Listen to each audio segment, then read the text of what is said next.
avec tout notre job tellement sédentaire. Mais bien sûr, on est bien d'accord, c'est vraiment le mal du siècle, la sédentarité. Oui. Tu sais ce qu'on dit aujourd'hui, on dit « sitting is the new smoking », c'est-à-dire c'est aussi mauvais de fumer que d'être assis. C'est le meilleur médicament qui soit, et puis surtout, c'est le médicament qui n'a pas d'effet secondaire. Et il est à la portée de tout le monde, en fait.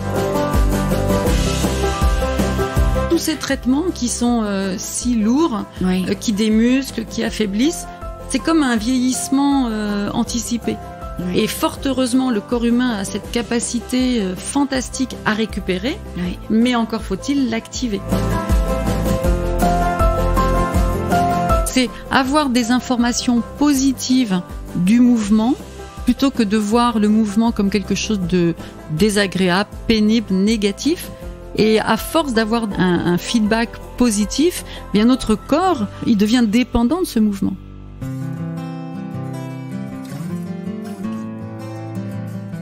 Nous naissons princesses et nous devenons guerrières.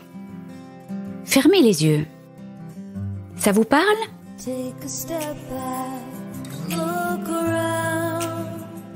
Bonjour, je suis Delphine Rémy et je vous accueille sur le podcast Naître princesse, devenir guerrière. Vous entendrez ici des personnes inspirantes, des médecins, des philosophes qui, j'espère, vous feront du bien. Vous entendrez aussi des femmes, comme vous, comme moi, des super princesses et hyper guerrières. Elles gèrent et elles galèrent, comme vous, comme moi. Elles s'écroulent parfois et elles se relèvent.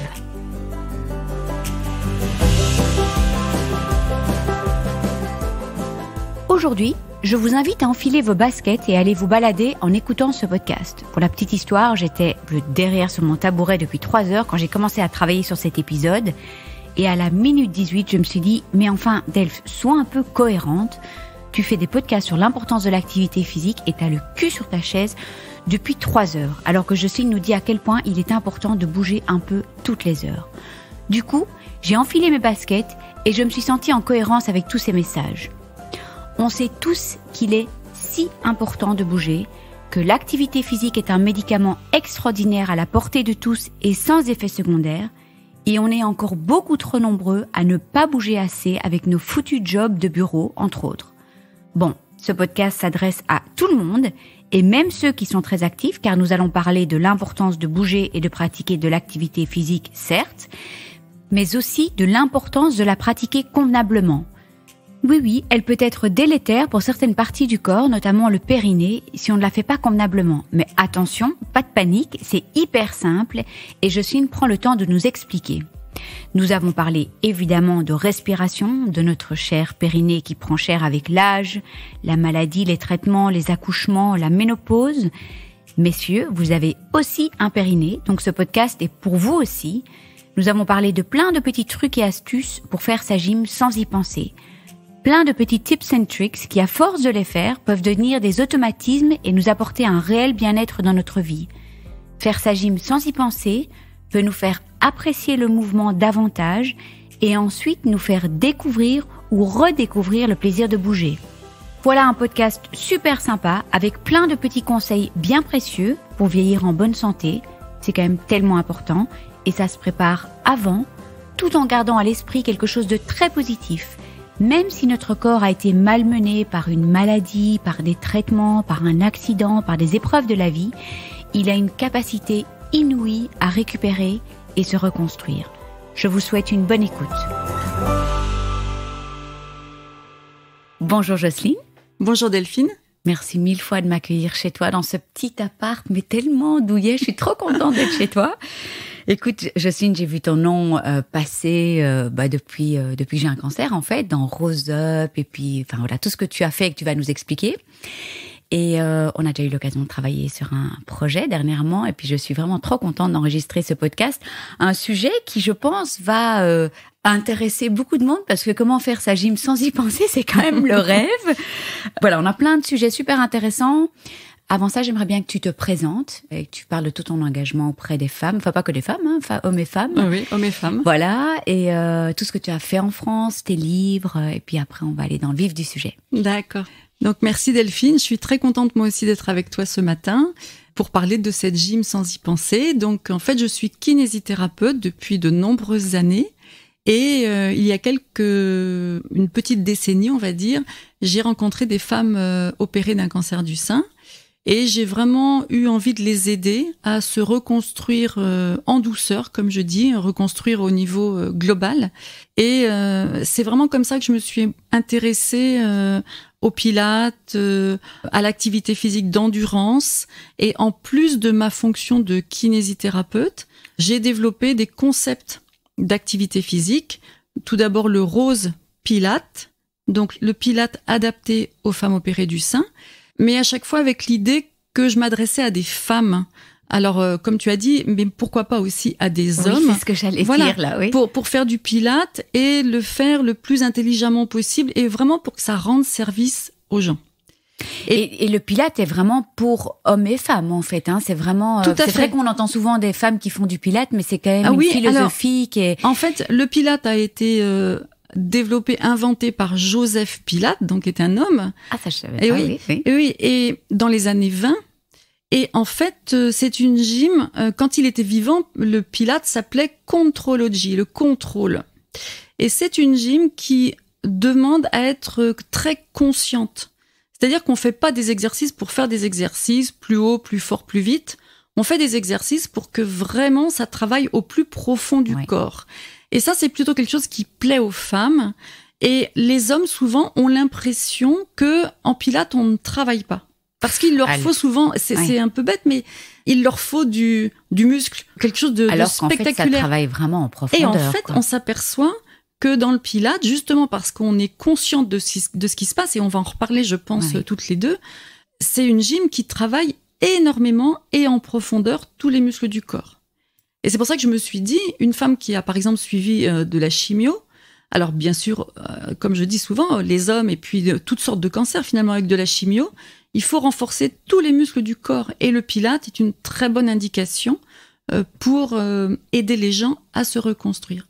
Et qu'est-ce que tu dirais que c'est la différence entre le yoga et le Pilate en fait ? Alors, la différence pour moi, c'est que le yoga, c'est quelque chose d'un peu plus sophistiqué encore que le Pilate. C'est-à-dire que le Pilate apprend à positionner son corps, à respirer dans les efforts et à muscler de façon globale.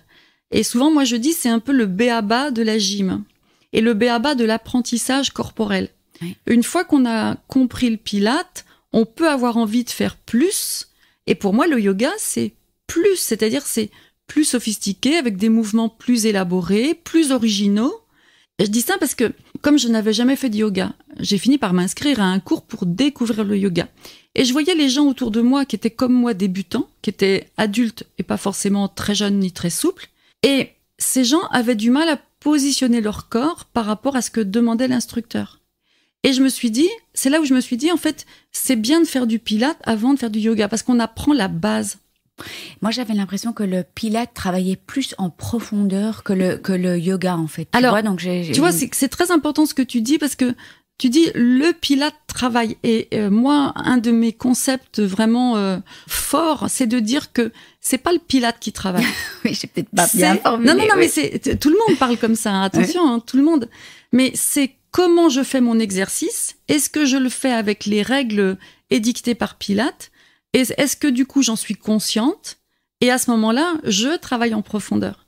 Oui. Donc ça veut dire que il y a des gens qui font du Pilate mais qui avec aucune efficacité, et des gens qui font du yoga avec aucune efficacité, parce qu'ils ne le conscientisent pas. Et oui, on va en parler parce que c'est vachement. Voilà. J'aimerais bien qu'on puisse aussi même peut-être faire des petits exercices. Je sais que c'est un audio, mais mais pourquoi pas ? On va pouvoir. Alors. Le concept Rose Pilate. Le concept Rose Pilate. Tes livres aussi, tu peux les mentionner. Et voilà. Tout ton engagement. Alors, à chaque fois, en fait, que j'ai développé un concept, je me suis dit, parce que tu sais que je suis formatrice auprès des kinésithérapeutes, mais pas seulement, auprès aussi des coachs sportifs. Et j'ai toujours envie de partager ce que je sais. Alors, je me suis dit, j'ai développé un concept pour les professionnels, mais il faut aussi que j'informe les femmes. Donc, j'ai écrit à chaque fois un livre. Donc, c'est d'abord pour le Rose Pilate. Après, j'ai développé Avirose parce que le Rose Pilate, c'est une gym. Et ça ne suffit pas pour être en bonne santé. En fait, pour être en bonne santé, il faut faire de la gym, et puis il faut faire de l'endurance, et puis il faut se muscler. Et du coup, mes patientes me disaient, je fais mon Pilate, c'est suffisant. Non, il faudrait aussi, par exemple, que vous marchiez tous les jours. Ça, ce sont les recommandations officielles. Mais les recommandations, c'est aussi se muscler. Alors, j'ai développé Avirose, qui est en fait une activité sur des rameurs, des machines à ramer. Donc, on dit indoor parce qu'on va pas sur l'eau. On peut faire ça dans un club de fitness ou dans un club d'aviron, d'ailleurs, parce que c'est la machine pour s'entraîner à l'aviron, quand on peut pas aller sur l'eau. Et puis, on peut faire ça chez son kiné. Et donc, j'ai développé Avirose pour que les kinés puissent proposer à leurs patients de faire du rameur pour se muscler globalement et pour faire cette fameuse endurance. Alors du coup, j'ai écrit un livre sur Avirose. Chaque fois qu'il y a un concept, j'ai écrit un livre, voilà. Mais quand même, on peut se muscler aussi pendant le pilate. On est bien d'accord. Ah, on est bien d'accord. Oui. On va se muscler pendant le pilate. Oui. Mais on va pas faire d'endurance. Le pilate n'est pas une activité d'endurance. Et si on tient, par exemple, très longtemps. Non, c'est pas ça l'endurance. L'endurance, c'est vraiment augmenter le rythme cardiaque. Oui, c'est ça, donc du cardio, en fait. Voilà. Oui, c'est ce qu'on appelle le cardio. Okay. Alors, j'aime pas trop ce mot cardio parce que pour beaucoup de personnes, cardio, ça veut dire... On a l'impression qu'il faut aller courir, quoi. Ah ouais, j'ai la langue pendante, j'en peux plus, je suis épuisée. En fait, l'endurance, ça commence quand on est capable de parler, mais on a du mal à chanter. Et moi, je préfère cette façon de dire les choses. Oui, voilà. Quand on marche vite, par exemple. Quand on marche vite, voilà. Oui. Mais quelqu'un qui va être très affaibli par les traitements, par exemple, il va pouvoir marcher lentement, mais il sera capable de parler, mais incapable de chanter. Donc, il sera en endurance, même s'il marche lentement. Oui, tout à fait. Mais ça, c'est vrai qu'on a... Et c'est important de bien distinguer ça. Parce que cardio, tout de suite, on a l'impression que ça va vite. Alors, les personnes qui sont faibles, elles disent, mais moi, je peux pas faire du cardio. C'est pour ça que j'aime bien la notion d'endurance. On est là aussi pour déculpabiliser aussi. Mais oui, parce que c'est quand même tellement... Et beaucoup de médecins disent, madame, faites de la marche rapide. Moi, j'ai horreur de cette formulation. Parce que quelqu'un qui est fatigué par les traitements, il peut pas faire de la marche rapide. Alors il dit, puisque je peux pas, je fais pas. Et si on dit, marchez à votre rythme et vérifiez que vous êtes capable de parler, mais vous auriez du mal à chanter si vous vouliez chanter, là la personne elle dit, ok, je marche comme un escargot, mais c'est pas grave. Oui, je recommence mon entraînement d'endurance. Exactement. Voilà. Comme quoi, les mots parfois ont vraiment une importance. Mais il y a quand même on va commencer par comment faire sa gym sans y penser. Il y a quand même des recommandations. Il y a quand même un peu de. Moi, je parle pour moi. Je travaille beaucoup devant mon ordi et puis je me sens un petit peu coupable à la fin de la journée si j'ai pas fait assez de pas. Bon, après, je suis sûre que j'en fais plus que ce que je ne pense parce que j'ai pas toujours mon téléphone avec moi et voilà. Mais quand même, on parle de plus en plus de ces recommandations. On parle de plus en plus. C'est important de bouger. On est là pour bouger. On en avait parlé beaucoup dans le podcast avec Ingrid qui était super aussi. Et c'est clair que j'ai décidé de consacrer plusieurs podcasts à ça. On doit bouger. Oui. On doit. Comment ne pas se sentir coupable. Mais aussi, avec tout notre job tellement sédentaire. Mais bien sûr, on est bien d'accord. C'est vraiment le mal du siècle, la sédentarité. Tu sais ce qu'on dit aujourd'hui? On dit sitting is the new smoking. C'est-à-dire, c'est aussi mauvais de fumer que d'être assis. Tellement on s'est rendu compte qu'on était trop assis et que ça impactait la santé. Et tu vois, ce qui est important aussi, c'est de connaître bien les recommandations. Là, récemment, il y a eu des publications qui ont montré que quand on devait rester assis, parce qu'il y a une majorité de gens qui travaillent assis. Ben oui. Alors déjà, si on dépasse 6 heures par jour assis, on sait que c'est mauvais pour la santé. Alors, tu vois, il y a beaucoup de gens qui... Voilà. Ouais. Alors après, mais ce qui est important, c'est qu'ils ont dit aussi dans la même publication que c'est bien sûr la durée de la station assise au total dans la journée qui est mauvaise, mais c'est aussi la longueur sans bouger qui est mauvaise. Et ils ont dit, il faut pas rester plus d'1 heure et demie sans bouger. Oui. Alors ça, c'est une notion très intéressante parce que t'as pas toujours le temps d'aller faire 1 heure de sport tous les soirs. Donc au moins, si tu restes assis dans la journée parce que le job veut ça, eh bien tu te dis toutes les heures, je me lève et pendant 5 minutes, je bouge. Et alors là, ils disent qu'il faut vraiment bouger. C'est-à-dire, il faut s'étirer, il faut pas seulement descendre, fumer sa cigarette et puis rester immobile. On peut descendre sans fumer sa cigarette. Voilà, on peut descendre l'escalier, par exemple, voire aller dans un autre service, voir quelqu'un, plutôt que de lui téléphoner ou de lui envoyer un mail. Donc c'est vraiment bouger, quoi. C'est bouger. Et alors, il y a une étude qui a montré que ils avaient fait 3 groupes. Un groupe qui bougeait pas du tout. Ensuite, ils avaient fait un groupe qui restait assis toute la journée et le soir faisait 30 minutes d'activité physique. Okay. Et ils ont fait un 3e groupe où toutes les heures, les gens bougeaient pendant 5 minutes. Et ils faisaient pas les 30 minutes d'activité. Et ils faisaient pas les 30 minutes le soir. En fait, les 30 minutes, ils les faisaient dans la journée. un peu au compte-gouttes. Oui. Eh bien, en fait, les meilleurs bénéfices au niveau du bien-être, de la santé, etc., c'était le groupe qui bougeait toutes les heures. Bien. Du coup, ça aussi, ça déculpabilise parce que tu te dis, moi, j'ai pas le temps de consacrer 1 heure le soir. Mais par contre, si dans la journée, je fais attention à bouger, le midi, par exemple, je sors marcher pour aller m'acheter à manger, par exemple, eh bien, je fais exprès de marcher, monter les escaliers, bouger, m'étirer. Eh bien, ça fait du bien. Voilà, c'est comment faire sa gym sans y penser. Mais c'est ça. Tous des petits trucs. Oui. Que vraiment, ça doit devenir un automatisme. Exactement. En fait, il y a un livre qui est très intéressant qui s'appelle Le syndrome du paresseux. Ce sont des chercheurs en activité physique qui ont démontré que, en fait, on était fait pour, à la fois, on sait qu'on est fait pour bouger, parce que notre corps a besoin de mouvement, mais en même temps, on fait tout pour ne pas bouger, parce qu'on est tous des paresseux. Et on préfère tous rester dans le canapé. C'est quand même confort aussi de lire un bon bouquin dans un... Voilà, exactement. Mais du coup, il faut essayer de lutter contre ça. Et puis, comme c'est difficile pour tout le monde, il faut essayer de le faire, comme je dis, sans y penser. C'est-à-dire, faut pas que ça me prenne du temps en plus. Alors, ça peut me prendre du temps en plus si j'ai le temps, si j'en ai envie. Et puis peut-être que aussi le fait de bouger sans y penser va me conduire à aimer le mouvement et à me dire, en fait, je peux en faire plus parce que je redécouvre le plaisir de bouger. Et c'est ça que j'essaie déjà de développer, moi, avec mes patientes, plutôt que de dire faites ci, faites ça, inscrivez-vous à un club, et puis les gens me disent d'emblée, c'est pas possible. J'essaie de leur dire comment vous pouvez bouger toute la journée, tout le temps, pour retrouver le goût du mouvement, parce que le mouvement, ça fait du bien. Mais évidemment, ça c'est incroyable. On le sait en plus. Il y a personne qui revient d'une séance de sport et qui a dit oh là, je la regrette. Et donc, à force de bouger sans y penser, eh bien, on redevient mobile et on reprend du plaisir à ressentir notre corps, à ressentir nos muscles, de façon très simple en fait. Alors, je pense pas qu'on va parler en fait de tous les dangers, à moins que tu veuilles en mentionner quelques-uns. C'est vrai qu'Ingrid en a pas mal parlé sur son podcast, mais rapidement les dangers en fait de la sédentarité, de pas faire de sport, c'est quand même les dangers de la sédentarité et de pas faire de sport, c'est tout ce qu'on appelle le syndrome métabolique, c'est-à-dire en fait, comme on est dans une société où on mange plus que notre besoin vital, eh bien, on va stocker. À partir du moment où on stocke de la graisse et on sait très bien que moins on a de muscles, plus on a tendance à stocker dans l'abdomen. Donc c'est de la mauvaise graisse qui génère de l'inflammation et l'inflammation fait le lit du cancer.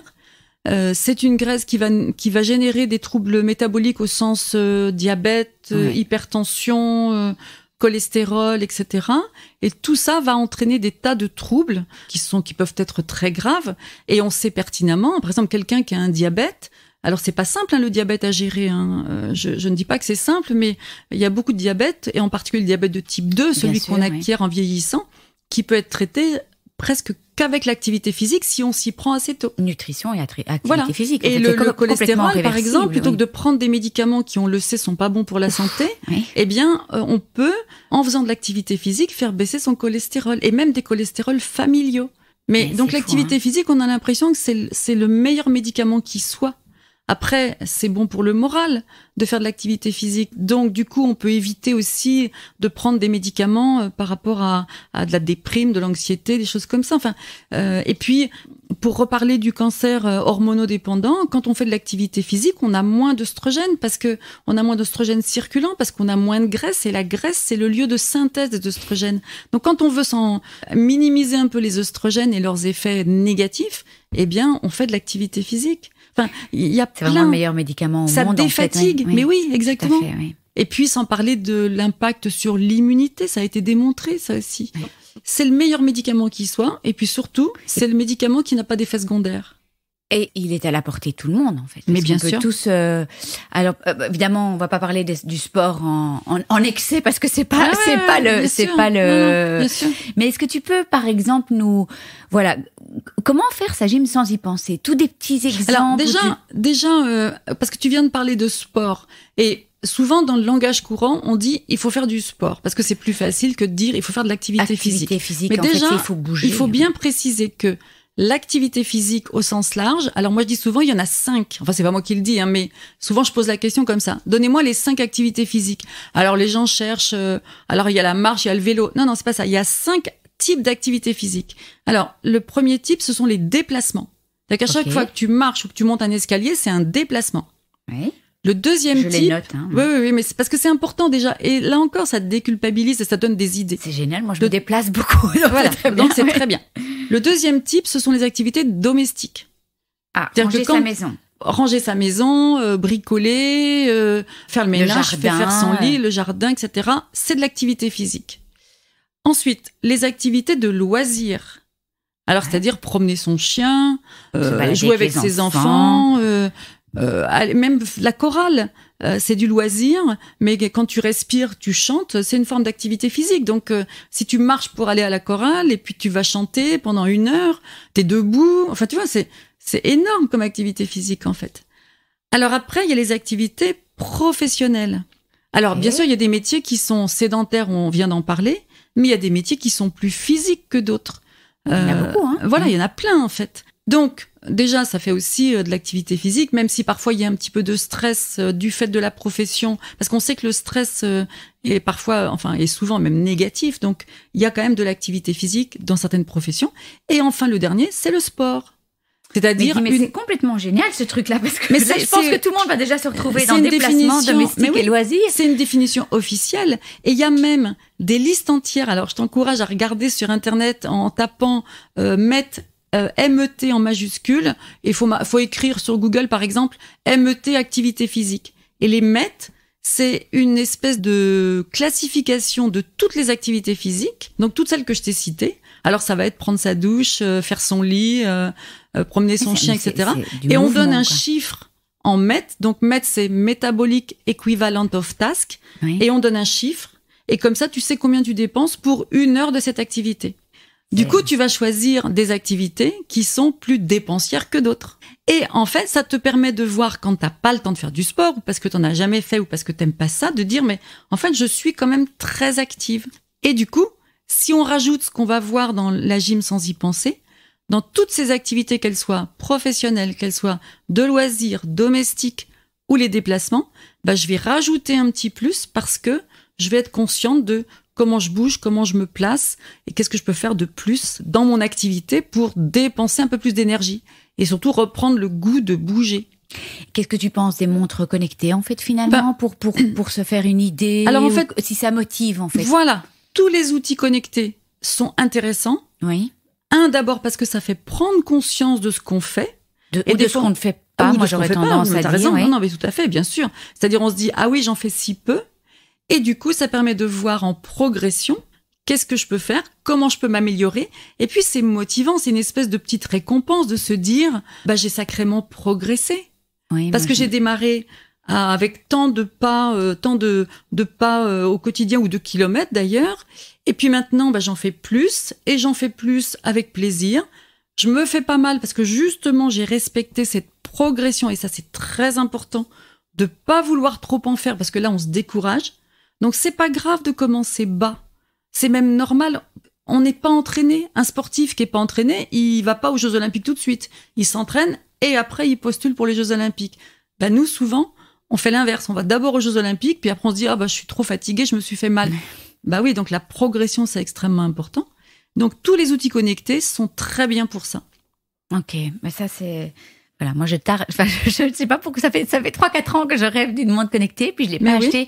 Et moi je pense que ça. Mais que ce soit une montre ou simplement sur nos smartphones. Mais les smartphones, tu les as pas tout le temps, donc en fait tu te dis, j'ai pas fait beaucoup de pas aujourd'hui. Mais souvent quand tu te déplaces, parce que en fait, tu montes et tu descends les escaliers, c'est quand même chaque fois. Tout à fait. Voilà. Tout à fait. Donc, mais c'est vrai que plus tu vas, par exemple, sortir en dehors de chez toi, plutôt que de t'agiter à la maison, parce que c'est ça aussi l'activité physique, c'est d'aller faire une vraie activité physique. Enfin, quand tu passes l'aspirateur et tout ça, mais bien ça sûr, reste quand même... mais c'est ce qu'on a dit. Oui. C'est en mètres, passer l'aspirateur, ça compte. Faire son lit, ça compte. Ah non, mais c'est sûr. Alors, tu peux nous donner plein de petits conseils Alors oui, la gym sans y penser, c'est quoi? Alors par exemple, on a parlé des déplacements. Donc par exemple, dans Paris, c'est facile parce que c'est une grande ville et dans les villes, on peut marcher. Ouais. C'est sûr que les personnes qui nous écoutent et qui sont moi, je suis pas du tout dans une... Moi, je suis en dehors de la ville. Et donc, ça, c'est compliqué. Je prends mon vélo, mais... Voilà. Ou alors, faut dire avec quelqu'un qu'on aime bien, on va faire une balade et là, on marche. Mais quand on marche et en ville, on peut se dire, par exemple, je me grandis. Voilà, c'est tout bête. Delphine se grandit en face de toi. Mais c'est tout bête. Se grandir, ça fait appel à nos muscles profonds. Alors ceux qu'on stimule beaucoup en pilates, mais se grandir quand on marche, moi je dis souvent être snob. Alors ce qui est très très amusant quand je dis ça, les gens me disent ah non mais j'ai pas envie d'avoir l'air snob. Alors vous préférez avoir l'air avachi, comme si être avachi c'était la norme et que quand on se redresse on est snob anormal, tu vois. Enfin, c'est bizarre, hein. Donc je leur dis grandissez-vous comme si vous aviez à paraître plus grand sous une toise. Tu sais, quand tu te fais mesurer, des fois parce que tu fais 1m59, tu veux faire 1m60, tu te grandis. C'est possible de se grandir en fait. Donc marchons en nous grandissant. Et ça, qu'est-ce que ça a comme impact vraiment sur le corps? Enfin, d'abord, la posture est bonne. Tout autour de la colonne vertébrale, il y a des petits muscles. Et ces petits muscles, quand on les active, ils nous grandissent. Et du coup, ce sont des muscles qui protègent notre colonne vertébrale. Ah oui. Et donc, ça peut protéger pour le vieillissement aussi. Alors, de toute façon, tout ce que je dis, c'est pour ça que c'est valable pour tout le monde, parce qu'en fait, les personnes qui ont eu des traitements qui les ont affaiblis, ils doivent encore plus que les autres récupérer une condition physique, parce que c'est ce qui va leur permettre d'être en meilleure santé. Mais quand tu parles du vieillissement, alors c'est complètement ça, c'est-à-dire que on peut mieux vieillir si on s'entretient. Parce que malheureusement, on vit sur la Terre. Sur la Terre, on a la pesanteur qui nous tasse. Et si on réagit pas à ce tassement, on s'affaiblit. Et par exemple, au niveau du ventre, regarde, on n'a qu'à le faire ensemble. Hein. Là, on se redresse. Malheureusement, on est coincé par nos micros. Non, mais juste, je vais le faire. Hein, juste, c'est tout simple. Hein. Mais en fait, tous les auditeurs peuvent le faire. Voilà, mais exactement. Donc, tout le monde peut, en étant assis, se redresser. C'est-à-dire, on met les mains dans les lombaires sont légèrement creusés. On a l'impression qu'on a un fil qui nous tire vers le plafond. Tout le monde dit ça en gym, mais c'est extrêmement important. Et notre ventre, là, il est comme un accordéon déplissé. Alors que maintenant, on va lâcher tout ça, on va se tasser. Là, notre ventre, il est complètement tassé. Donc, on imagine nos organes à l'intérieur tassés. Ça circule pas, ça digère pas, ça transite pas. Enfin, tout le monde comprend bien ça. Et forcément, ça s'abîme. Alors que quand je me redresse, en respirant librement, donc je relâche mes mâchoires, eh bien, je fais du bien à mon corps, je libère les échanges, ça circule, ça draine, ça transite, tout va bien. Alors, il faut le faire, on peut pas être toute la journée comme ça non plus. On peut pas être toute la journée, bien sûr, droite parce que c'est fatigant, et puis nos muscles n'ont pas l'habitude surtout.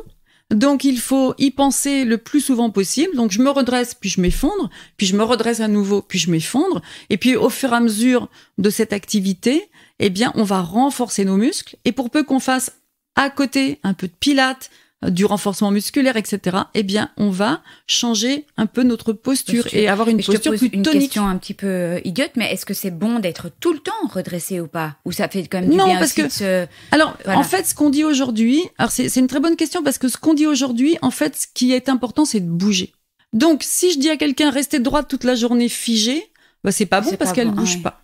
Alors que si la personne bouge, se redresse, l'idée c'est ça, c'est bouger. Et vraiment, cette notion de mouvement, elle est capitale. Donc, je vais pas rester assise, mais je vais pas rester non plus debout. Je vais bouger. Donc, je vais me redresser et je vais me relâcher. Et ça, c'est extrêmement important. Le travail debout, moi, je trouve ça quand même aussi... maintenant, dans ces bureaux, il y a des tables hautes. Oui, alors, je me dis, mais c'est quand même... C'est bien parce que la pire position, c'est la position assise. Donc, si je peux me mettre debout plutôt qu'assise, c'est bien. De temps en temps, après, il faut que je bouge aussi parce que sinon, les gens qui ont des problèmes circulatoires, veineux, dans les jambes, ils vont avoir des problèmes au niveau des jambes. Donc, encore une fois, il faut bouger. Est-ce que tu as un autre exemple? Oui, j'ai un autre exemple. Quand on marche, par exemple. Alors, moi, j'aime bien regarder les gens dans la rue parce que c'est instructif de regarder tout le monde. Mais c'est un peu mon défaut professionnel voilà. Mais le nombre de personnes qui traînent les pieds. Alors un peu plus en été, parce qu'en été, avec les chaussures un peu ouvertes, tu sais, les tongs, les choses comme ça, eh bien, on peut traîner les pieds facilement, on s'en rend même pas compte. Et alors, plus on avance en âge, plus les gens traînent les pieds d'ailleurs. Faut aussi beaucoup regarder les personnes âgées, parce que ce que ne font plus les personnes âgées, ça doit nous dire il faut que j'entretienne parce que sinon je vais aussi faire comme cette personne qui traîne les pieds, qui ne se redresse plus, mais parce qu'elle peut plus. Mais s'il y a 20 ans, 30 ans, on lui avait dit « redresse-toi, ne traîne pas les pieds et écoute ton pas quand tu marches pour voir si vraiment tu soulèves tes pieds », ça paraît tout bête, mais c'est un entraînement de soulever les pieds. Et ça coûte rien. Je vais faire attention à ce que je fais en sortant d'ici, mais voilà. Alors c'est pas, faut pas que ça devienne une obsession, mais ce sont des petits indicateurs qui disent si on marche actif ou si on marche passif, si on marche étiré ou si on marche tassé. Oui, et en fait, il y a tout un exercice quand on soulève les pieds, on soulève la jambe. Mais il y a quand même. Et oui, on active nos muscles. Plus de. Oui. Et quand on vieillit, en fait, il y a cette fameuse sarcopénie. La sarcopénie, c'est la fonte des muscles en vieillissant. Ça, c'est classique. Alors, on le retrouve à la ménopause, parce que malheureusement, à la ménopause, nos muscles, ils vieillissent. Et puis, on va le retrouver après les chimios, parce que les chimios démusclent et apportent cette sarcopénie avec ce déconditionnement. Donc, nos muscles, c'est le meilleur élément qui soit dans notre corps pour être activé et apporter plein de bonnes choses. Encore des idées. Alors, s'agrandir, se grandir, pas traîner des pieds, enfin se grandir, s'auto-agrandir ou s'étirer. Et puis, on a bien dit se relâcher de temps en temps et recommencer. Ouais. Ensuite, on a dit soulever les pieds. Et puis, on pourrait dire tout simplement respirer. Parce que y a beaucoup de personnes qui nous disent d'abord qu'elles ne savent pas respirer, ça c'est étonnant. Moi je faisais tout à l'envers, donc j'aimerais bien qu'on fasse un petit exercice ensemble. Alors, il y a beaucoup de gens qui font à l'envers, mais parce que en fait je crois qu'on a tous à un moment donné appris à l'école. Alors ça serait intéressant parce que toi tu es de Belgique, moi je suis de France, mais peut-être que c'est la même chose. On a appris à inspirer en se grandissant et à souffler en se ratatinant. On a souvent appris ça dans les écoles. Alors, je sais pas toi, mais nous, c'est vraiment presque une marque de fabrique de la gym. Et il y a encore beaucoup de gens qui font ça en gym. J'inspire, je me redresse et je souffle en me ratatinant. En fait, du coup, ça sert à rien de respirer. J'adore. Alors que explication assez cash, tu vois, assez cash. Bon, autant pas le faire. Voilà. Ouais. Et moi, j'aime bien d'abord ne pas respirer avec ma colonne vertébrale. Parce que quand je m'étire en inspirant puis que je me recroqueville en soufflant, j'ai fait jouer ma colonne vertébrale, pas ma respiration. Oui, donc c'est ici devant. Voilà. Donc en fait, la respiration, c'est plutôt inspirer par le nez, parce que c'est comme ça qu'on nettoie l'air que l'on inspire. Alors si j'inspire par la bouche, c'est un effort supplémentaire, donc c'est pas utile. Donc on inspire par le nez, et on inspire par le nez. On dit de moins en moins aujourd'hui en gonflant le ventre, parce que beaucoup de gens ont trop insisté sur ce gonflement de ventre, et du coup, ça pousse pour distendre le ventre. Ça n'a aucun intérêt parce que, en fait, on aimerait bien tous avoir le ventre plat, un périnée solide, et donc on va pas gonfler le ventre exagérément parce qu'on pousse partout sur le ventre, sur le périnée. Un peu la poitrine, quoi. Oui, mais justement, donc faut plus gonfler la poitrine que le ventre. Okay. Donc, il faudrait vraiment qu'on sente que il y a une expansion thoracique, comme on dit, c'est-à-dire que ça monte devant, enfin ça s'avance au niveau du sternum, ça s'ouvre un peu sous les bras, et puis même on peut sentir derrière notre dos, notre cage thoracique, qui s'ouvre un petit peu. Okay. Et après, alors la colonne bouge pas. Hein. Et quand on souffle par la bouche. Ça c'est important parce qu'on ne souffle pas par le nez. Si je souffle par le nez en yoga, c'est parce que je sais déjà souffler par la bouche et que j'en fais un peu plus. Mais la physiologie, c'est souffler par la bouche. Et souffler par la bouche en serrant le ventre, en rentrant le ventre. Parce que c'est ça qui fait sortir l'air. Bon, est-ce qu'on peut faire un petit exercice ensemble? Parce que oui, on le fait là. Donc voilà. Tu nous dis, on reste déjà bien droite. Okay. On ne fait pas bouger la colonne. Et ça, c'est déjà difficile de rester droite quand on respire, parce qu'on est habitué à jouer en même temps avec la colonne. Donc là, on ne va pas bouger la colonne. Okay. On va vraiment inspirer, comme si on sentait une odeur, un parfum agréable. On inspire et on sent la cage thoracique qui s'ouvre. Et puis, le temps de l'inspire, c'est chacun a sa durée d'inspiration, donc on respecte. Puis quand vous sentez que vous n'avez plus besoin de prendre de l'air, vous soufflez. La colonne ne bouge toujours pas. En soufflant, vous sentez votre nombril qui va reculer vers la colonne vertébrale, sans baisser le menton, sans se tasser, sans bouger les lombaires. Et quand vous avez soufflé, là on a fait des abdos en fait. Et quand vous avez soufflé, vous recommencez à inspirer. Et pour mieux faire comprendre si certaines personnes n'ont pas bien ressenti le rentrée de ventre, il y a une façon toute bête de souffler qui consiste à faire de la buée sur une vitre. C'est-à-dire souffler bouche ouverte. Oui. Ah. Donc on le fait, on essaye de le faire comme ça spontanément. Ah. Mais même on n'a même pas besoin d'inspirer avant en fait. Voilà. Et sans bouger les lombaires, et on sent le ventre qui se resserre. On le sent beaucoup mieux quand on fait comme ça. Ouais. Oui. On le sent beaucoup mieux que quand on souffle, comme pour souffler une bougie. Donc, faisons-le de temps en temps.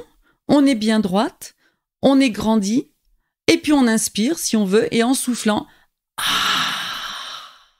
et là, on va s'imaginer un peu dans notre tête, faut visualiser. Mais c'est comme si on avait un ruban autour de la taille, et que ce ruban autour de la taille, il se resserre pour avoir la taille plus fine. Mais c'est vraiment ce qui se passe. Parce que quand on fait ça, on active un muscle qui est profond dans nos abdominaux, qui s'appelle le transverse, et qui a tendance à resserrer la taille. Et c'est les meilleurs abdos, en fait, quelque part en profondeur. Et à chaque fois, on peut le faire sur le dos. Ah, mais tu le fais dans n'importe quelle position.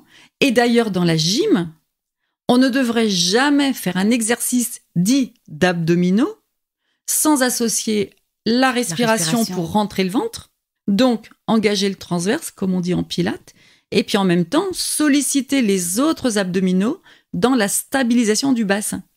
Et là, on aborde un sujet qui est très, très important, mais c'est de dire, il n'y a pas d'exercice d'abdos qui fait travailler les abdos si, moi, dans ma tête, j'ai pas pensé à serrer mon ventre, à stabiliser mon bassin, à me grandir. Il y a des gens faire des exercices simples, quoi, ces exercices de respiration. Voilà. Alors les abdos qu'on nous faisait faire à l'époque, là où on se levait. Ça, par exemple, alors ça c'est une catastrophe pour le périnée parce que là on écrase avec nos intestins. Il y a encore beaucoup d'hommes qui font des exercices comme ça dans les salles de sport. Mais c'est très intéressant parce que les hommes qui font ça, alors ils ont les tablettes de chocolat marquées, les fameux droits de l'abdomen. Mais par contre, quand tu regardes leur bas-ventre, il est gonflé parce que ils poussent les intestins en se recroquevillant comme ça. Alors, chez un homme musclé, c'est pas trop gênant parce que malgré tout, ils ont souvent une base de muscles qui fait que ça tient. Oui. Mais chez une femme non musclée, et c'est ce qui se passe chez beaucoup de femmes, d'ailleurs, il y a beaucoup de femmes qui disent « je fais des abdos, j'ai jamais le ventre plat ». Mais oui, parce que elles écrasent leurs intestins, qui prennent de la place dans le bas-ventre vers l'avant. Elles écrasent au passage, bien évidemment, le pauvre périnée. Le pauvre périnée, voilà. On va en parler. On va en parler parce que c'est important. Mais du coup, ça déforme le ventre. Et c'est pas tant qu'elles sont pas musclées, ces femmes, c'est surtout qu'elles ont déformé leur ventre à force de faire des mauvais abdos. Et cette notion de déformer, on peut l'éviter en faisant des abdos beaucoup plus tranquilles, apparemment, parce que en profondeur, ça travaille beaucoup, mais en essayant vraiment d'associer cette respiration, la bonne posture, la stabilisation du bassin, sans lesquelles l'exercice n'est pas efficace. Et cette respiration aussi, en fait, quand tu fais cet exercice éventuellement sur le dos, ce qu'on vient de faire, tu as aussi une cohérence cardiaque qui s'installe aussi. C'est très relaxant aussi. De toute façon, c'est très relaxant aussi parce qu'on est focalisé sur ce qui se passe dans notre corps et du coup, on est concentré, on est vraiment... D'ailleurs, en pilates, c'est le même principe de la gym pilates, ce que je suis en train de dire là. Oui. Sauf que c'est adapté à n'importe quelle posture de la vie quotidienne. Mais en pilates, on apprend à ressentir ce qui se passe dans le corps, à contrôler, comme disait Pilate à l'époque, contrology, je contrôle. Du coup, je ne pense qu'à ça, et ça fait un bien fou parce que tout s'arrête autour. Pense au présent. Et puis on est dans l'instant présent. On est dans l'instant, et puis on fait le vide autour de soi parce que on pense pas à des pensées noires, négatives ou je ne sais quoi. On se dit, tiens, je pense à mon ventre, puis je sens mon ventre, et puis ça se contracte, et puis ça me tient. Et ça me tient, ça veut dire je me sens plus forte. Et ça a un feedback très positif sur le cerveau de dire je me sens plus forte, je me sens plus droite, je me sens plus sûre de moi. Et du coup, c'est important tout ça par rapport à la maladie, par rapport à l'effondrement. Puis les mots parlent d'eux-mêmes. On est effondré parce qu'on a une mauvaise nouvelle, un diagnostic, etc. Et puis on va reprendre du poil de la bête et la gym va aider à ça. S'auto-agrandir, respirer. Et si on le fait déjà au quotidien, parce que j'ai plein d'autres exemples comme ça. Je sais qu'Ingrid l'a dit l'autre jour dans le podcast de quand on se brosse les dents, par exemple. Oui. Eh bien, plutôt que de rester courbé sur le lavabo, on se redresse. En plus, il faut se brosser les dents un certain temps pour que ce soit efficace. Donc, on se redresse, on se grandit, on se met sur un pied. On fait sur un pied des exercices d'équilibre, sur un pied, sur l'autre, parce qu'on a toujours un côté préférentiel. Du coup, l'autre, on l'active jamais. Et ça, c'est bien dit dans les recommandations aujourd'hui par rapport à la sarcopénie. Il faut faire de l'activité physique un peu plus intense pour se remuscler, surtout quand on a commencé à vieillir ou à s'affaiblir. Mais il faut surtout répéter ça au quotidien. On n'a pas le temps. D'accord, je me brosse les dents, j'ai le temps. C'est les squats. Alors les squats, voilà. Alors ça aussi, c'est marqué dans les recommandations. Il y a eu récemment un congrès qui a édicté des nouvelles recommandations par rapport à la sarcopénie. Et c'est très intéressant. Ils disent, en plus de ce qu'on fait dans la semaine, vraiment pour se muscler, etc., ils disent que 3 fois par jour, il faudrait faire 5-6 squats. Et moi, ça fait longtemps. Alors, il faut les faire convenablement. Alors justement, on va le faire là parce que tout le monde doit être assis chez soi en train d'écouter ce podcast. Et donc, on va se dégager si on est face à une table. Et puis, on va le faire pour se lever et s'asseoir de la chaise. Parce que dans la journée, on va se lever et s'asseoir, surtout si on a compris qu'il fallait bouger, un grand nombre de fois. Si au lieu de le faire en poussant sur ses mains, sur les accoudoirs ou en poussant sur ses cuisses, on le fait en mode squat, eh bien, on fait sa gym sans y penser. Je vais le faire. Hein, alors, on y va. Donc, je quitte mon micro. Voilà, là. il faut déjà écarter les pieds. Non, il faut écarter beaucoup, franchement, les pieds. La largeur du bassin. Voilà. Oui, même un petit peu plus que la largeur du bassin. Écarter les genoux. Voilà. S'avancer au bord du siège, ça c'est important. Parce que si on est trop loin dans le siège, surtout sur un canapé, ça va être difficile. Je sens que ça va déjà être plus difficile de me lever. Faut vraiment écarter plus les genoux que la largeur du bassin. Il faut vraiment y aller. Il faut avoir l'image d'un sumo, d'un lutteur, d'un tennisman qui attend le service. Okay, mais tous ces sportifs, en fait, complètement le micro. Voilà. Tous ces sportifs, ils sont souvent dans cette position de squat, en fait. Okay. Ensuite, on va vraiment se pencher en avant, quitte à passer le tronc, presque on a envie de le passer entre les genoux, donc le dos plat de préférence. Okay. On a pris une bonne inspiration et en soufflant, les mains levées parce qu'il faut pas s'aider avec les mains, on va vraiment pousser et se grandir. Voilà, ça c'est un squat. Et quand je vais redescendre, je descends tout doucement, je vais chercher le siège avec mes fesses. Et là, on dit, moi je dis souvent pour m'amuser. Je me suis un peu laissé tomber. Oui, mais parce que là, c'est un canapé qui est bas. Oui. Donc c'est plus difficile. Mais souvent, je dis, c'est la première assise qui a perdu. Parce que il faut rester le plus longtemps dans la descente. Reste encore, reste, souffle bien, relève le menton. Et tu t'assois le plus lentement possible. Bon, j'étais en apnée, donc tu vois, il faut respirer. Mais j'ai bien vu. Oui. Et c'est pour ça que j'ai dit respire bien, parce que la majorité des personnes font les exercices en apnée. Et qu'est-ce qui se passe quand on est en apnée? Au lieu de rentrer le ventre pour souffler, on pousse. Voilà.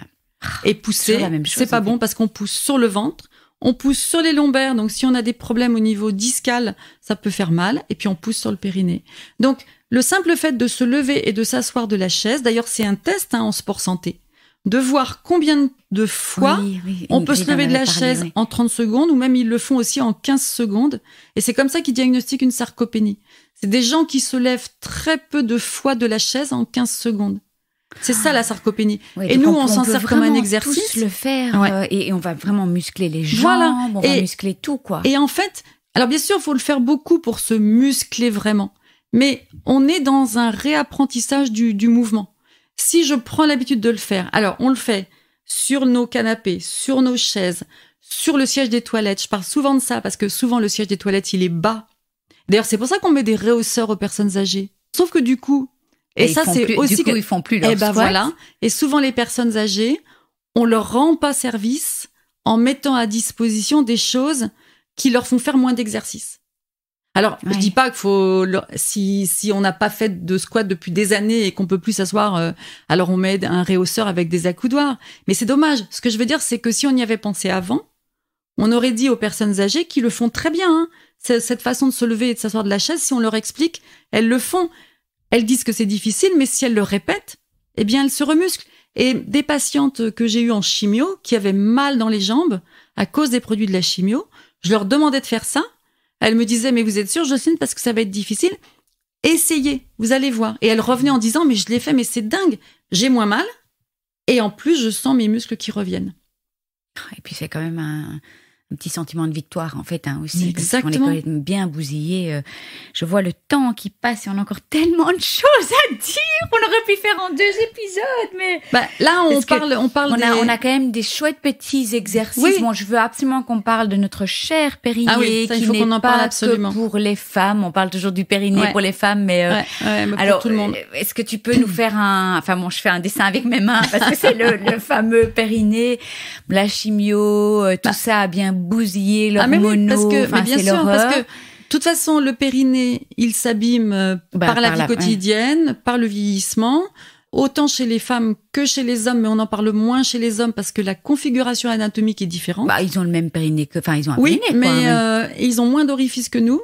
Et voilà. Oui. Et donc ça change tout. Et puis nous, on a une masse musculaire qui de toute façon est plus faible que l'homme globalement, et donc on abîme un peu plus notre périnée. Mais aujourd'hui, ce qui est important de dire, c'est que les personnes qui ont les périnées les plus malmenées, ce sont les sportives jeunes. Qui n'ont pas fait leur sport convenablement. Oui, mais malheureusement, il n'y a pas longtemps que dans les... pas fait leur sport convenablement, mais qui n'ont pas fait attention à leur périnée. Oui, c'est ça, parce qu'on leur a fait faire un entraînement intensif et on n'a pas pris soin de leur expliquer ce qu'il fallait faire avant au niveau du périnée. Je me souviens d'une étudiante qui avait fait un mémoire en kinésithérapie sur les femmes, donc les boxeuses jeunes. Et cette jeune femme, elle avait 25 ans, je crois, dans ces eaux-là. Et elle avait interrogé dans son club de boxe les femmes qui faisaient des abdos à outrance pour avoir un ventre solide pour recevoir les chocs. Et quasiment 85% des boxeuses avaient des incontinences d'effort. Et elles étaient toutes très très jeunes. Alors t'imagines si après il y a des grossesses ou ce qui va fragiliser un peu plus le périnée, c'est une catastrophe. Alors ce périnée tient tout. Alors le périnée, comme un c'est petit vraiment hamac qui. C'est vraiment le plancher pelvien, c'est notre entrejambe en fait. Et effectivement, ça tient. Et c'est un peu, moi je donne souvent l'image suivante, c'est comme si on tenait quelqu'un, alors des fois on tient les bébés comme ça, on met notre main au niveau de leur périnée, parce qu'il y a la couche en plus quand ils sont bébés, donc c'est pratique, et puis ils peuvent presque tenir comme ça, grandis, assis, sous notre main, mais c'est l'image que je donne du périnée, c'est vraiment quelque chose qui nous pousse vers le plafond, qui nous pousse vers le haut. Enfin, il devrait. Le problème, c'est qu'il tombe un petit peu après un certain temps. Exactement. Et c'est très désagréable quand même. Ouais. Quand on sent que ça n'est plus bien sûr, aussi solide bien qu'avant. Sûr. Donc, il y a plein d'éléments qui le fatiguent. Et puis, après, il y a eu beaucoup de choses de dites aussi parce que ça évolue beaucoup, la recherche dans tous ces domaines. Donc, ce qu'on sait aujourd'hui, c'est que, par exemple, dans ce qu'on dit pour les efforts, là, par exemple, se lever de la chaise. Donc, on va parler des femmes surtout, mais on pourrait aussi parler des hommes. Il y a 3 sortes de périnée, on va dire. Quand on se lève de la chaise, on a soufflé, parce que c'est un effort. Ça, c'est important de retenir la phrase « je souffle dans l'effort ». Ça, c'est vraiment une phrase hyper importante. Je me lève de la chaise, c'est un effort. J'arrive là-haut, j'inspire, mais quand je me rassois, c'est un autre effort. Donc, je souffle toujours dans l'effort. Je souffle dans l'effort. Quand je souffle, je rentre mon ventre. J'essaie de me grandir toujours un petit peu pour maintenir ma colonne vertébrale bien stable. Et là, je sens mon périnée qui remonte. Ça, c'est le premier cas. Ça, c'est le cas optimum. Okay. Je sens que mon périnée remonte. Je sens qu'il y a une espèce de poussée vers le haut. Donc, ça tient bien tout ce qu'il y a à tenir au niveau de l'abdomen, du petit bassin. Et donc, je sens mon périnée. J'ai un périnée conscient et actif. Du coup, c'est pas la peine d'y penser sans cesse et de dire à ces personnes « serrez votre périnée, madame, pendant la gym », parce que de toute façon, le périnée, il se contracte de façon automatique. Donc, c'est très bien. Ça, c'est top. Deuxième cas de figure, quand je fais un effort, je souffle et là, j'ai l'impression que mon périnée, il est pas tellement automatique à pousser vers le plafond, donc j'ai besoin d'y penser. Okay. Et là, comment je vais y penser ? Eh bien, je vais me dire... il faut que je retienne un gaz. Donc ça, c'est ce que tout le monde comprend. Tout le monde comprend. Et ce qui est intéressant, c'est que les hommes et les femmes comprennent, pas que les femmes, parce que souvent, on parle qu'aux femmes. Mais au moins, là, les hommes disent « Ah bon ?» Donc, quand je retiens un gaz, je fais travailler mon périnée. Bah oui. Mais en soi, c'est plutôt au niveau... Même si ça travaille plus au niveau anal, ça travaille quand même partout, en fait. En fait, ce qui a été démontré, c'est que le fait que ça se contracte à l'arrière va diffuser vers l'avant. Ok, donc ça, il faut faire régulièrement pendant la journée, quoi. Ouais. Si on sent que notre périnée est un peu défaillant. Parce il faut déjà le sentir quand on fait ça, parce qu'il y a des personnes qui ne le sentent pas. Alors justement, ça c'est le 3e groupe.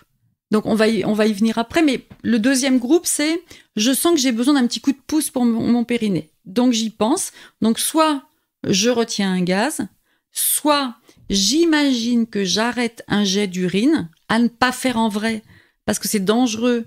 Parce qu'on risque de garder de l'urine dans la vessie. Donc, si on le fait une fois pour voir si on est capable de commander, ok, ça va. Mais pas plus d'une fois. Ouais, à chaque fois. Et pas comme un exercice en tout cas. Et puis, il y a aussi la notion de serrer le vagin. Mais ça, c'est beaucoup plus difficile pour beaucoup de femmes, en fait. Donc, c'est pour ça que retenir un gaz, ça parle à tout le monde. Ça, c'est le coup de pouce. Je dois y penser. Et petit à petit, mon périnée, il va devenir automatique. Alors, petit mot quand même pour quelqu'un qui ne sentirait rien. Alors voilà, ça c'est le troisième groupe. Allez vite voir votre kiné. Hein. Voilà, alors la personne qui va faire l'effort là, en disant je souffle, mais alors mon périnée, je ne le connais pas, je ne le sens pas, et j'ai vraiment pas de sensation que ça monte, même peut-être pire, j'ai la sensation que je pousse vers le bas et puis vers l'avant. Donc là, malheureusement, la seule solution, il faut pas rester comme ça. Faut vraiment aller voir un kinésithérapeute, donc il faut une prescription médicale. Spécialisé là-dedans. Voilà, il faut voir quelqu'un qui est spécialisé en périnéologie et qui va utiliser des moyens manuels de feedback, de stimulation, parce qu'il faut réactiver le périnée pour après le stimuler avec la volonté et pour qu'il devienne automatique. Alors, peut-être juste un petit mot, il y a quand même aussi des solutions chirurgicales pour des périnées qui sont complètement foutus. Enfin, oui. Il faut pas perdre espoir, quoi. Non, faut pas perdre espoir, mais il faut surtout essayer d'éviter la chirurgie par déjà de la rééducation. Voilà. Il y a aussi, alors moi je suis pas une spécialiste, mais je sais qu'aujourd'hui il y a quelque chose qui fonctionne vraiment bien, ce sont les PCR. Le PCR, c'est un dispositif que l'on place au niveau... C'est les boules de geisha. Non, les boules de geisha, c'est un entraînement du périnée. Mais alors, les boules de geisha, donc en fait, on les met à l'intérieur, il y a différents poids, on les met à l'intérieur et il faut serrer. Voilà. Mais est-ce qu'on doit serrer ou si simplement si elles restent à l'intérieur, c'est bien? Alors, il faut serrer. En fait, c'était un entraînement pour que les femmes geisha puissent donner plus de plaisir aux hommes en ayant un périnée tonique. En fait, c'était ça l'idée. Et on s'en sert aujourd'hui pour la rééducation périnéale. Mais, encore une fois, si on a un périnée actif, automatique, c'est pas la peine de faire ça. Ah, okay. Par contre, en fin de rééducation périnéale, ou pour quelqu'un qui ne sent pas bien son périnée et qui veut le renforcer, ça peut être intéressant de mettre ces boules de geisha et de dire est-ce que je les tiens ou est-ce que je les expulse? Parce que si je les expulse, ça veut dire que dans ma vie quotidienne chez moi, je pousse. Donc c'est une sorte de feedback, tout en étant musclant. Mais attention à pas les utiliser n'importe comment. Donc ça, c'est vraiment avec le contrôle d'un professionnel qui va vérifier que ça soit vraiment utile. Et puis, c'est pareil, ça doit pas être à outrance parce qu'à ce moment-là, on peut faire des choses en trop. Et c'est pas bon d'aller vers le trop. On dit souvent en médecine, le trop est l'ennemi du bien. Mais voilà, c'est important. Déjà, cette idée de retenir un gaz et de sentir... Enfin, y a rien exactement, à faire, c'est de sentir... l'explication la plus simple de la Terre. Quand je me grandis, je souffle, je sens que mon périnée monte. Voilà. Mais est-ce que tout le monde sent son périnée? Non, mais je suis sûre qu'il y a plein de gens qui le sentent pas. Moi, il m'est arrivé de discuter avec des femmes justement en gym et parce que on parlait de ces 3 types de périnée et après j'avais des femmes qui venaient vers moi et qui me disaient mais moi je sais même pas ce que c'est que le périnée, je me rends pas compte. Donc et il y a rien à faire, faut quand même appeler un chat. Des problèmes d'incontinence, enfin c'est quand même pas sympa quoi. Mais non, bien sûr, c'est pas vraiment sympa. Pas agréable quand on vieillit. Oui, bien sûr.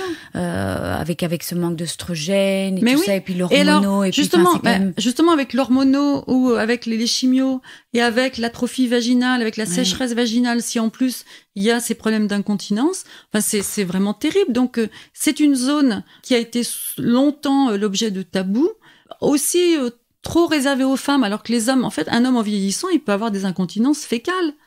Faut le dire, parce qu'on le dit jamais, ça, et il n'y a pas de raison.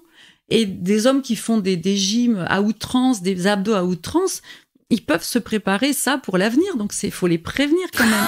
C'est joyeux. Eh oui, mais c'est important. Mais parce que, c'est du coup, important de parler de ça. Le périnée, on l'a souvent mis en arrière-plan, un peu dans un flou. Mais on l'a un peu entendu quand on a couché, en fait. On avait quand même la rééducation. Au début, après. C'était ça. Puis après, on s'est rendu compte que c'était pas forcément ce genre de femme. C'était toute femme qui fait trop d'efforts avec un périnée qui n'est pas conscient et qui surcharge le périnée et qui l'abîme au final, et avec en plus tout un tas de choses, comme tu disais, d'un point de vue hormonal, qui sont au détriment de ce périnée. Alors, Jocelyne, par exemple, une journée type, tu conseilles par exemple de faire cet exercice du périnée tous les... Pour quelqu'un qui ne sent pas bien son périnée... Mais même pour quelqu'un qui le sent, parce que quelqu'un qui le... Non, justement, ça, il faut plus dire ça. Quelqu'un qui le sent, s'il le sent et s'il se relève, c'est pas la peine de le muscler. Parce que automatiquement, dans les activités, dans les efforts, il va répondre automatiquement. Et si on le muscle trop, au sens si j'y pense trop, j'en fais plus, on risque de diminuer cette capacité qu'il a à se contracter automatiquement. Ok. Donc, par exemple, en gym, je vais plus dire maintenant, comme je le disais avant, à toutes les femmes qui sont là, mesdames, serrez votre périnée en soufflant. Parce que celles qui ont un périnée actif, j'ai pas besoin de leur dire ça. Celles qui ont un périnée complètement inexistant, ça sert à rien que je leur dise, elles le feront pas.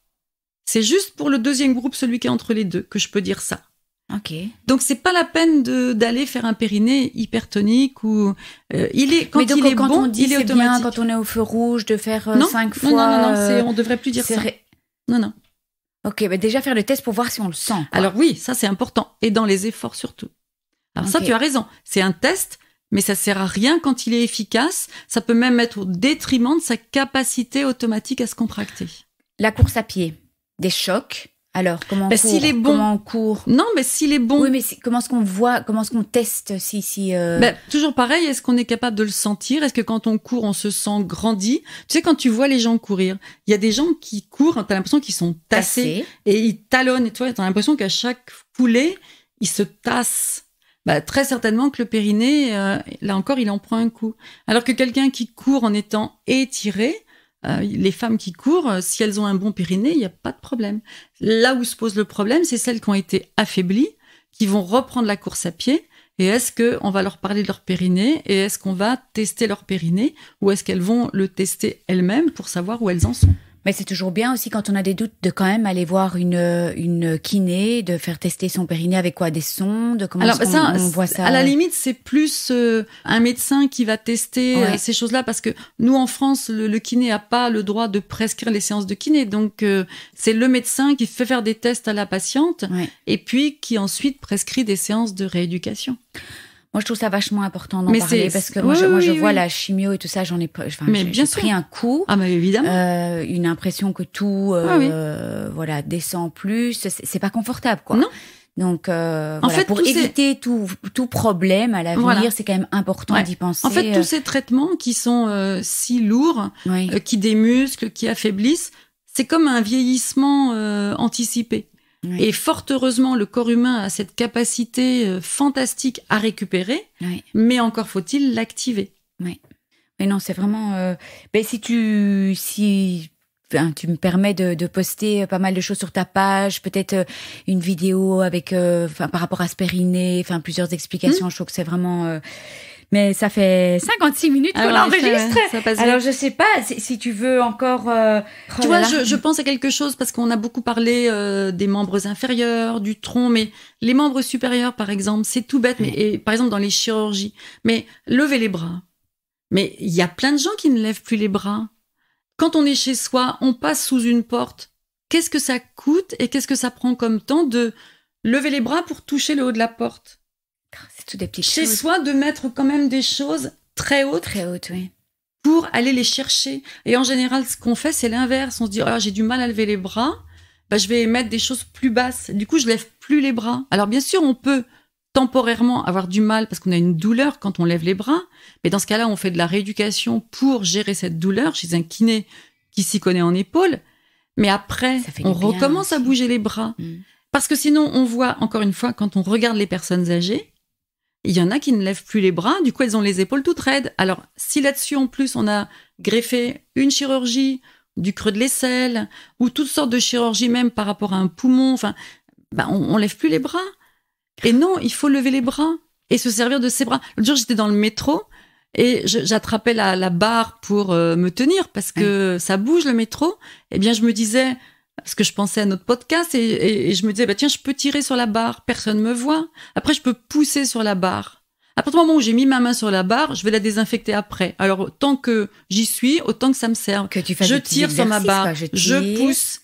Tout ça avec les genoux un peu pliés, sur un pied, sur l'autre. Personne me voit dans la foule. Alors que tous les gens sont assis dans le métro. Et les gens se ruent sur les places assises. Moi, je reste debout. Et je peux faire des petites activités comme ça. Ça paraît tout bête, mais quand je pousse ou je tire sur la barre, et qu'en même temps je serre mes omoplates, et que je serre mon ventre, et que je me grandis, et que je suis sur un pied, les genoux fléchis, j'ai fait ma petite séance de gym. D'ailleurs, un jour, je rentrerai dans le métro en disant « Mesdames, messieurs, je vais vous faire faire... » Non, et alors, les 10 minutes minimum, là...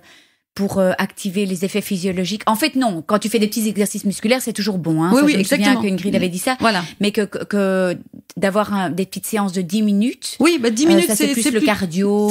C'est l'endurance. Mais ce qui a été démontré dans l'étude, là, ce que je disais tout à l'heure, c'est que du moment que tu fais 5 minutes toutes les heures plutôt que de rester assise, eh bien là, tu peux lever les bras, t'incliner, faire quelques squats, pourquoi pas les pieds bien écartés, comme pour s'asseoir sur la chaise, sauf que tu t'assois pas. Enfin, des choses toutes simples, en fait. C'est tellement... Mais t'as encore des petits trucs, là, comme ça? Je sais pas, parce que là, ça me vient pas forcément, s'agrandir, voilà, le périnée, s'agrandir, le squats, périnée, respirer, lever oui. les bras, activer ses bras en poussant, tirant sur des choses toutes simples, qui, même sur son bureau, tu vois, j'attrape ma table devant moi et je tire dessus. Eh bien là, j'active mes bras et surtout si je serre mes omoplates, tu vois. Voilà, tu vois, sans baisser le menton, en soufflant toujours, en serrant mon ventre. Après, je pousse sur ma table, tu vois. Enfin, c'est activer pour avoir le plaisir de sentir ses muscles actifs. Et puis après, trouver des astuces.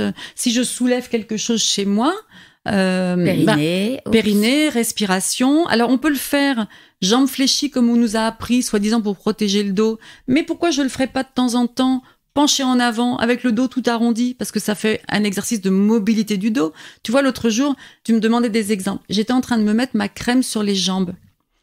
Pour mettre ma crème sur les jambes, parce que ça me fait la peau douce. Et c'est sympa de le faire, on devrait le faire tous les jours. Bon, j'ai 3 solutions. Première solution, je mets le pied sur le lavabo devant moi. Du coup, ça me fait... c'est déjà bien. Et puis, ça me fait travailler ma souplesse de hanche. Oui. Bon. Ensuite, deuxième solution, je me penche en avant. Alors, si je suis souple, je vais mettre mes mains jusqu'au pied, jusqu'au sol. Puis si je suis pas trop souple, pourquoi pas, ça va me faire travailler aussi ma mobilité. Parce que maintenant, alors sauf si bien sûr je suis complètement coincée du dos, je vais éviter de faire ça. Hein, mais c'est important de bouger le dos. Troisième solution, je me mets dans mon lit et je me mets en équilibre fessier. Tu sais, c'est-à-dire que je tiens sur les fesses, donc je suis pas couchée. Un peu en V comme ça. En V, exactement. Donc, et puis je mets ma crème sur une jambe, puis sur l'autre, mais je tiens en équilibre avec mes abdos. Et ton périnée bien bien sûr, en soufflant. Voilà. J'ai 3 façons de mettre ma crème. De toute façon, je dois la mettre, sinon j'ai la peau sèche. Donc, c'est du temps passé, autant que ça me serve à quelque chose. Mais si je suis complètement, tu vois, et puis tu peux être aussi allongé sur ton lit, puis tu as une jambe tendue vers le plafond, et puis cette jambe, t'essayes de l'étendre un peu plus. Tu travailles la souplesse. C'est trouver des astuces pour que ton moment de passage de crème sur tes jambes te serve à quelque chose d'autre, parce que t'as pas le temps de faire ta gym, parce qu'on en est tous réduits là. On n'a pas le temps de faire. Eh bien là, c'est pas du temps en plus. C'est vraiment chouette. Alors moi, je te pose juste une question, mais moi, ce que j'adore faire, parfois pour me détendre, c'est me mettre le dos par terre, avec les jambes en l'air contre le mur, et je lis comme ça. Et c'est bon, pourquoi ça? Parce que en fait, tu étires. Alors ça, ça a beaucoup été développé par Françoise Mézières. C'est une posture un peu qui ressemble aux postures Mézières, mais tu mets tes jambes en l'air, donc ça aide la déclive contre le mur. Ça aide la circulation de retour des membres inférieurs. Ça étire complètement toute ta chaîne postérieure. Et pour bien faire, il faudrait que tu puisses mettre tes mains sous les lombaires pour que tes lombaires soient un peu creusés. Et à ce moment-là, ça étire ta colonne vertébrale. Et puis, ça te met en position inverse à la pesanteur. C'est-à-dire, au lieu de subir la pesanteur, tu décompresses tes vertèbres. Donc, ça a plein d'avantages, bien sûr. Bon, Jocelyne, je crois on ferait bien 3, 4, 5, 6 podcasts. Voilà, la question piège, toujours. Comment est-ce que tu aimerais clôturer ce podcast, même si on avait envie de dire encore plein de choses. Et je suis vraiment contente parce qu'il s'adresse vraiment à tout le monde. Oui, parce que ce que j'aurais envie de dire, c'est d'abord, effectivement, c'est exactement ce que tu dis, c'est que ça concerne tout le monde, même les enfants, les ados, leur donner le plaisir de bouger pour faire du bien au corps et de bouger simplement. Et justement, pour ne pas culpabiliser les personnes qui n'ont pas le temps, n'ont pas l'envie, mais là, on essaye de redonner petite dose par petite dose le goût de bouger et de ressentir notre corps. Parce qu'on peut le faire simplement, en fait. Voilà. Et puis ne pas perdre espoir parce que le corps a cette capacité de récupérer. Et c'est fou quand on voit, par exemple, la sarcopénie, les muscles tellement faibles qui vont récupérer. Oui, alors et des personnes un peu plus âgées et tout ça qui peuvent encore quand même récupérer. Ah oui, ça a été démontré parce qu'avant, on disait passer un certain âge, c'est plus possible, ça sert à rien, les muscles ne récupèrent pas. Et il y a des études qui ont montré que si l'entraînement était bien mené, c'est-à-dire progressif, sous contrôle d'un professionnel, c'est-à-dire avec les choses qui sont vraiment efficaces et donc les exercices bien faits, à n'importe quel âge, on pouvait s'améliorer. C'est très positif, très important. Oui, bien sûr. Et oui, vraiment une bonne préparation pour vieillir en bonne santé, finalement. Et je trouve qu'il y a toute une part de prendre soin de soi, en fait. Exactement. C'est-à-dire que très souvent, le fait de dire qu'on n'a pas le temps, c'est aussi parce que on n'a pas de temps à se consacrer à soi-même. Oui. Mais prendre l'habitude de le faire comme ça, de manière simple et sans y consacrer de temps, peut-être mener à faire des choses plus prenantes, mais parce que on y vient par plaisir en fait. Donc moi ce que j'espère c'est redonner le goût du mouvement. Oui, et de ressentir tous ces petits exercices, on peut ressentir plus de force et donc plus de confiance et donc plus envie en fait. Oui, mais exactement c'est ça. C'est avoir des informations positives du mouvement plutôt que de voir le mouvement comme quelque chose de désagréable, pénible, négatif. Et à force d'avoir un feedback positif, bien notre corps, il devient dépendant de ce mouvement. Écoute, merci Jocelyne. J'espère que tu nous donneras plein d'infos pour ta page sur mon site. Avec plaisir, Delphine. Et merci de m'avoir accueillie dans cet appartement que j'adore. Il y a des bonnes ondes. Ah mais c'est bien. Et j'espère qu'on aura encore l'occasion d'enregistrer un podcast. Oui, bien sûr. Merci mille fois. Merci à toi. Je vous remercie de tout cœur de nous avoir écoutés. N'oubliez pas de vous abonner si vous souhaitez recevoir les notifications des prochains épisodes. Et puis si vous avez apprécié cet épisode, ça me ferait vraiment très plaisir que vous me laissiez une bonne note, comme à l'école, 5 étoiles, et peut-être même un commentaire ou un partage sur les réseaux sociaux. Parce que c'est grâce à vos étoiles, vos commentaires, vos partages que le podcast pourra aider plus de femmes encore, et c'est tout ce que je souhaite. Donner ou redonner espoir, se serrer les coudes toutes ensemble, partager nos joies, nos peines et célébrer toutes les princesses et guerrières de ce monde. Si vous désirez vous aussi partager votre histoire, n'hésitez pas à me contacter via le blog Cancer je gère, cancer-je-gère.blog.